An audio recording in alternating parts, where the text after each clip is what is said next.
In this video, you will see an oil filter change using the example of a spin-on filter, including an oil change, which should always be carried out in parallel. For the oil change, you will need, in addition to high-quality engine oil, an oil catch tray for the used oil, a ratchet, a new oil drain plug, a funnel for filling the new oil, and protective clothing.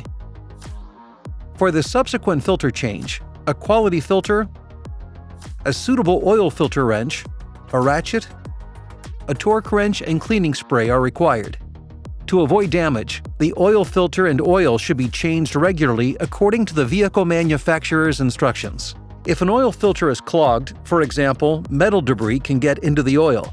It loses lubrication quality, which can lead to increased consumption, reduced engine performance, and premature engine wear.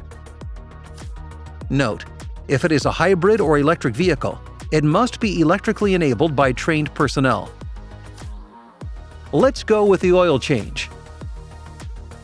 Open the oil filler cap and pull out the dipstick a little. Then bring the vehicle to a suitable working height. In the next step, when placing the oil pan, make sure that the oil cannot run beside it, and let it drain completely. Then start changing the filter.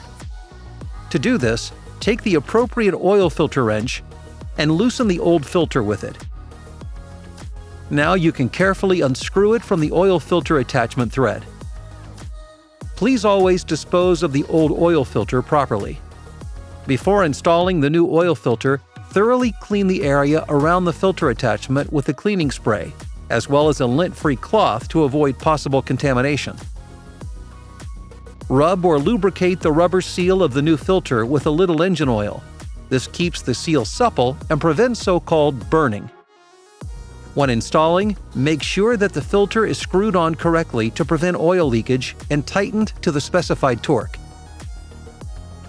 Now the oil change can be continued. Before refilling, remember to reseal the oil pan and tighten it with a torque wrench.